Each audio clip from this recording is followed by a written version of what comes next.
consult those builders, and then you go to those new houses, you're going to have problems, and you don't instruct lawyers, most important of all. So when we're doing this, we're writing, basically we have to check whether the earthing is right in the house. You have to check, if we don't check the earthing, we're going to get a shock as soon as you get into the house.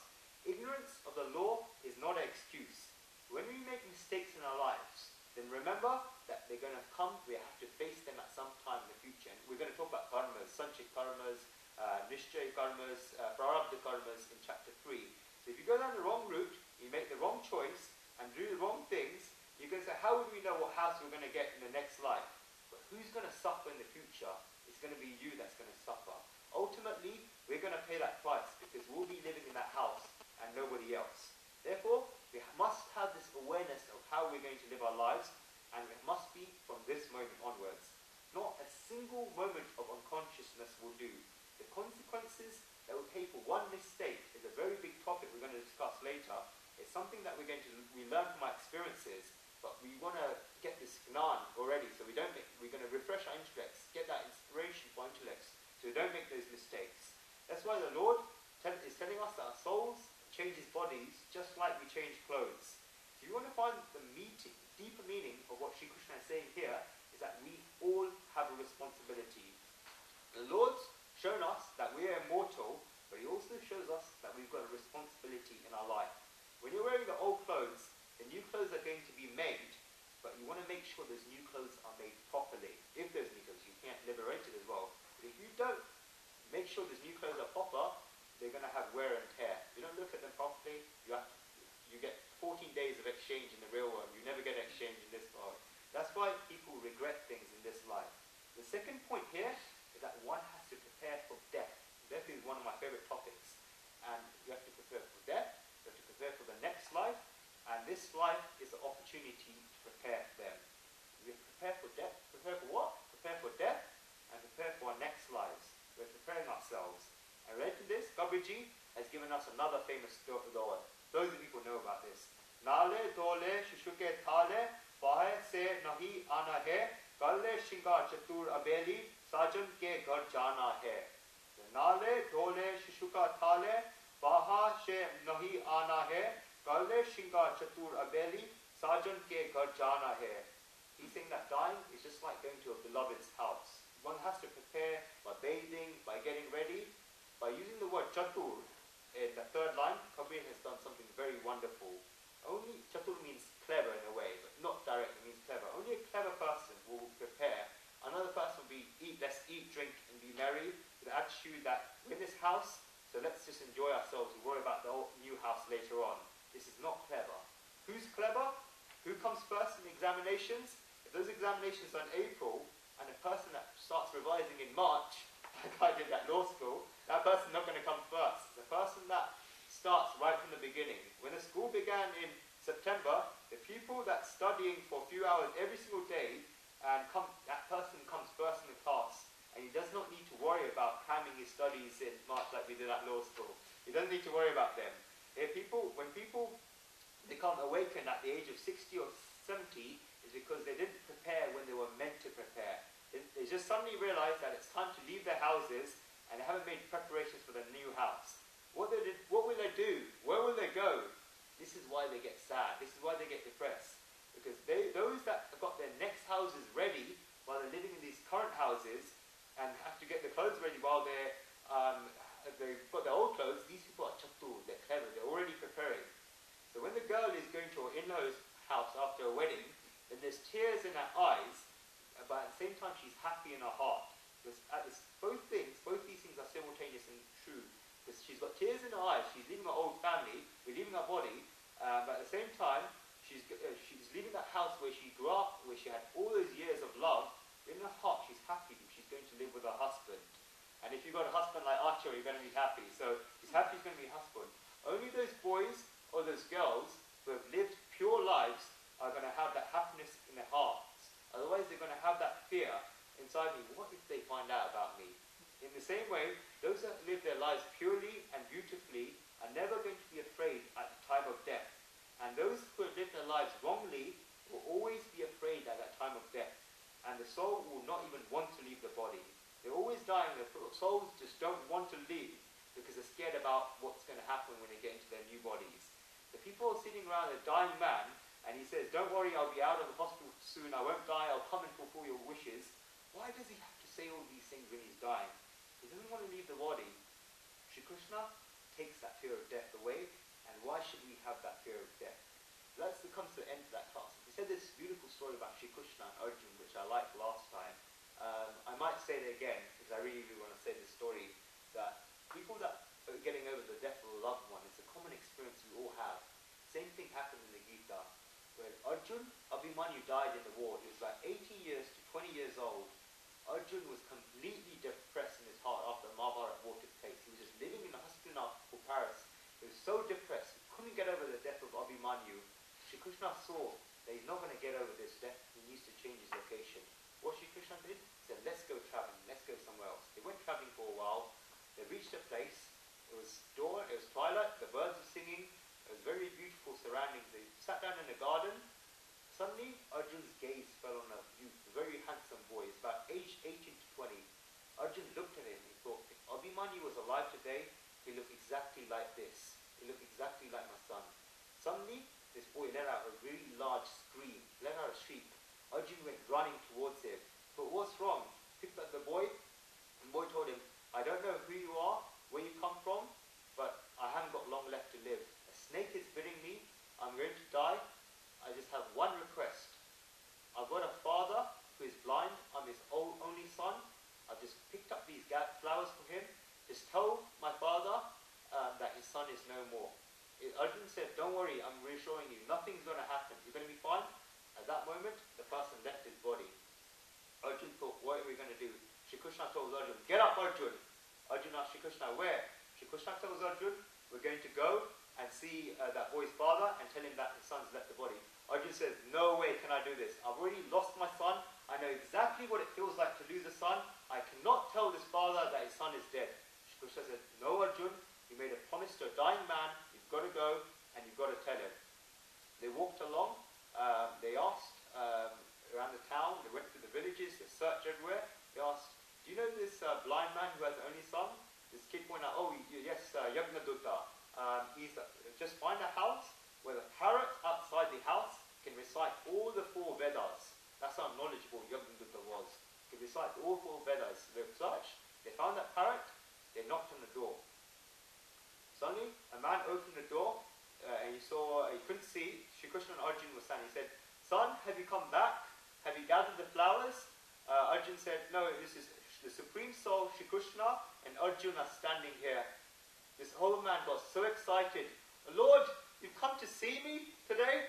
Oh, this is amazing. Son, Lord, I just want to tell you, I've got an amazing son. My son is so amazing. I'm a blind man. God has given me no eyes, but he's given me the most unbelievable son. I'm so proud of this son. As soon as he said son, Arjuna said, your son, as soon as he said son, the Brahmin goes back again. He goes, Lord, you just have to meet my son. My son is amazing. There's not a single person in this town as enlightened as my son. Not a single person as knowledgeable as his son. Arjuna said, yes, your son. He said, Arjuna, my son has looked after me from such a young age. He's always been there for me. God, I would lose everything, but my son is the most amazing. He's so near and dear to me. I love his son. Arjuna, every time Arjuna said son, this Brahmin came up with something new about his son. He looked at Shri Krishna. Shri Krishna looked back at Arjuna, said, gave him the gesture, Arjuna, you've got to tell him. Arjuna put a stone in his heart's place and goes, sir, your son is no more. His son has left his body. He was bitten by a snake and he's asked us to deliver these flowers to you. These words were like lightning to the Brahmin. He fell on the floor. Tears came out of his eyes. He couldn't take it. Some tears. Arjuna couldn't believe what he had just said. It was a complete shock to him. Within a few minutes, that Brahmin got up and told Shri Krishna, Lord, I told you my son is special. My son died so that I could see the Supreme Soul in front of my eyes. Not only that, he gave me flowers so I can offer them to the Supreme Lord. Lord, whatever you wish, whatever gives you pleasure will happen. Lord, whatever pleases you will happen. At that moment, Shri Krishna looked at Arjuna, told Arjuna, Arjuna, I haven't even told the Gita to him. I told the whole Gita to you, haven't told it to him. Look at his knowledge. Look at this Brahman. That's what knowledge is. everyone goes through that experience of facing death of a loved one in life. It's that knowledge that it's not detachment, it's not detaching yourself from those relations, but knowing that you're the universal soul and so are they. You've got that love and compassion towards everyone, but know that they've not gone away. They're always there. They're eternal, they're primeval, they can never be slain. They're always there. They're permanent, and they will never go away. It's just like the phases of the moon. It's just like changing clothes. The body goes away, they're always there. They can never go away. Okay? You're the universal soul, you're the Brahman. Someone says that you're separate from the universal soul. Someone says the idol is not God. If God is omnipresent, omnipotent, omnipresent, omnipotent, if God is omnipresent, how can he not be in each and every molecule? How can he not be in you? How can he not be an idol? God is everywhere. He's in each and every place. Each and every person is that universal soul. We know inside an atom, you've got electrons, protons, neutrons, but 95% of the atom, physics tells us, is vibrations, energy. It's a supreme soul. Science can only go up to electrons, protons, and energy. Rishis in India have gone much deeper through this, through meditation. They knew the exact distance between the sun and the moon is 18 times the diameter of the sun. Exact distance from the earth to the moon is 18 times the diameter of the moon. That's why we have 18 chapters in the Gita. That's why we have 108 maras. That's why we have 108 thoughts. That's why we have 108,000 verses in the Mahabharata. There's deeper meanings behind everything. Our rishis knew all of this. Galileo said that the world is not flat, it's round. He got persecuted. Our rishis knew all along that this world is round. They knew into space. They knew about everything through meditation. And we taught you meditation at the beginning. If someone was something good exercise of meditation, practice it and see for yourself. But remember, pronunciation, very important. Not O-M, incorrect. A-U-M. You explain to them physical, mental. When you're hurt, when you're upset. Ooh. When I ask you what's 49 times 48, go, that's an intellect stimulation. Meditate. Remember, pronunciation is important. If you don't think you can pronounce it right, it can be very, very dangerous. Or you've got to pronounce it right. A-U-M, if you don't think you can pronounce it right, rishis have shown us a way of diluting it. Because it can be like acid. You can dilute it by saying Hari, H-A-R-I-H-I. Hari Om. Hari Om. But if you're confident, you can pronounce it right. It's not the speaking, it's the listening that's most important. You've got to listen to it because it's sound from the soul. Om. Okay? I just want to try to everyone close their eyes. Ideally take off all the other items. Yeah? Just we're going to do 3 times. 1 A, 1 U, 1 M, and then all 3 of them. Okay? Close your eyes. Deep breathing should be about 10 to 15 minutes of meditation. Okay, A first. Okay?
Let's stimulate our intellects with the M.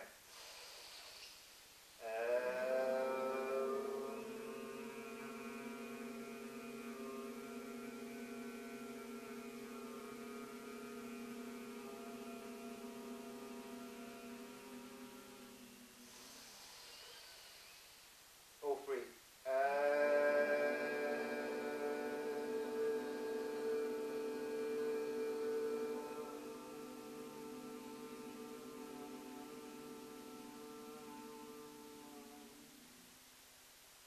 Eyes closed, raise your hands, rub your hands together, hold up, put them on your eyes, and take your own time to come back to the present situation. Most important thing is consistency, doing this consistently every single day. You start it for 5 days, one day you come back at home after work at 3 a.m. in the morning, stop for one day, it affects it. You've got to do it consistently, very, very important. You see the benefit to your life. It says in the scriptures, anything in the world can be attained by the Omkar. Anything, all your fearlessness, we'll go through all the effects in chapter 8, chapter 6. Fearlessness, power, strength, samartha. Who's heard of Swami Ramdas, who's a guru of Shivaji? Who's heard of Shivaji, the great king of Maharashtra? Yeah, Shivaji's guru. He said his famous phrase. He named himself Samartha Swami Ramdas, which means strong. His verse was, he said, "I'm the servant of the strong, who dares to even look at me with the wrong eye." That's how strong he became. He had the ability to say that. "I'm the servant of the mighty God, who dares to even look at me in the wrong eye." It's different if an elephant is going, dogs are barking from behind you. Who has the ability to come up in front of you and look you with the wrong eye? That's how powerful he became. Power comes in the Omkar. It's a springboard to attaining the soul, to get knowledge of the soul. Practice it and see for yourselves. But that's it. Let's close our eyes and do a closing prayers. Tvameva mata cha pita tvameva bandhu cha saka tvameva vidya dravidam tvameva svarvam mama deva kayena vacha manasendriyeva buddhyatmana va prakriti svabhava karomi yad sakalam parasmai Narayanai samarpayami mukam karoti vachalam pangum langeyate girim yat krupatamaham vande paramananda madhavam Krishnaya vasudevaya haraye paramatmane pranatha kleshanashaya govindaya namo nama. We will show you. There's a prayer. When you make mistakes in pronunciation, Guruji does this at the end of his Ram Katha, Bhagavad Gita. Say a prayer called Hare Nama. Say it 3 times. You get forgiven for any mistakes you make in your pronunciation of prayers. The Omkar is different. Hari, Om. For the prayers, it's Hare Nama. Everyone raise your hands. The reason why we raise our hands, when a baby, and you see a baby calling up to its parents, for the parents to come here, you're calling up to God to call you. Hence you raise your hands. Go. Hare Nama. Hare Nama. Hare Nama. Hare Nama. Hare Nama.